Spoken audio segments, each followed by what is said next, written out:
যে বাংলাদেশে ক্রান্তিকাল আর কাটছে না। এই ক্রান্তিকাল কবে কাটবে?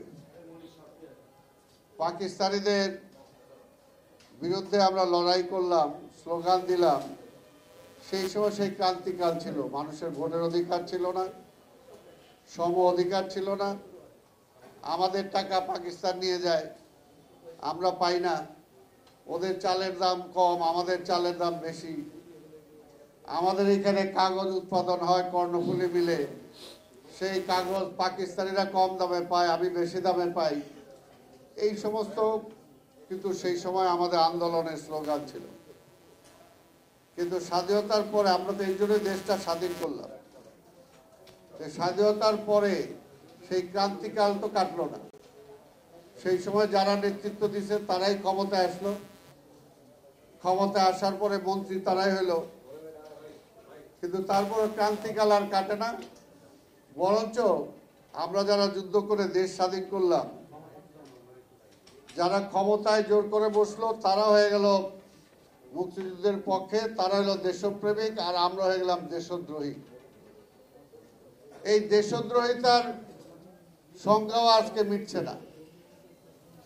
আজকে এখনো দেখবেন আওয়ামী লীগের মুখে একমাত্র তারাই দেশপ্রেমিক, তারাই মুক্তিযুদ্ধের পক্ষের শক্তি, আর সবাই দেশদ্রোহী।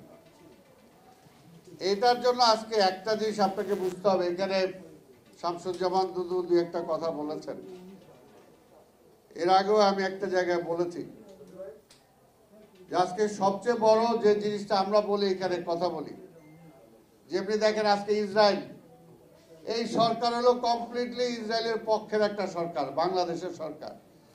আর মানুষকে ধোঁকাবাজি দিতেছে যে আমরা খুব একেবারে মুসলমানদের পক্ষে আছি, খুব বলতেছে। যদি থাকতোই তাহলে ইসরায়েলের প্লেন বাংলাদেশে আসলো কিভাবে? কোনো প্রতিবাদ হয়েছে বা তাকে নামতে দিল কেন?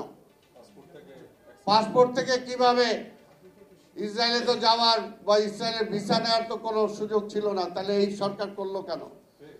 অর্থাৎ এটা হলো আওয়ামী লীগের মুখে বলে শেখ ফরিদ আর বগলে ইট। এইটার জন্য বলি যে আজকে যেমনি ভাবে সারা মুসলিম না হোক, অত মধ্যপ্রাচ্যের মুসলমান এক হয়ে গেলে আবার ইসরায়েল থাকে নাকি? ইসরায়েল দেশটাই তো থাকতে পারে না।